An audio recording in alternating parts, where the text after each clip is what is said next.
Welcome back to Foxtecc, and in this video I'm going to be showing you how you can remove ads from Safari on your iPhone. If you are tired of the intrusive ads, which can make your browsing experience a little bit more annoying, you'll be glad that you know how to do this. So let's dive right into the details. The general method to block ads in Safari involves downloading a third-party ad blocker from the App Store. There are plenty of options available, and these apps are designed to help you manage and block unwanted ads.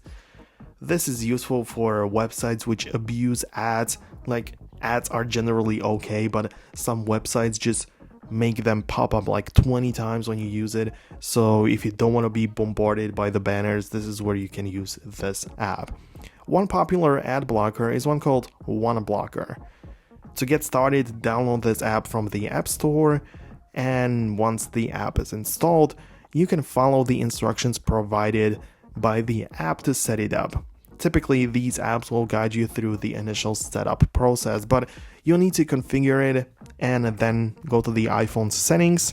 So you're going to have to go to the Safari section, and in there, you need to find the extensions menu, because this kind of app is essentially just an extension. So for that, in here, you need to enable the app, enable the toggle next to the app that you downloaded.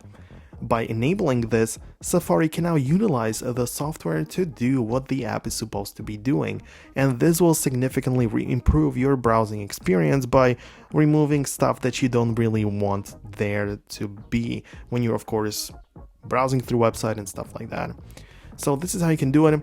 By the way, Safari also has a built-in feature within the settings of its app, so you can turn on or off the pop-up blocker, so you can also manage that in the Safari settings, but that's essentially it. Besides this, you can also just look at some different third-party apps from the App Store, but of course find the one which you like the most. Hope you found this video useful. If you did, hit the thumbs up, subscribe below, and I'll catch you in the next video. Peace out until then.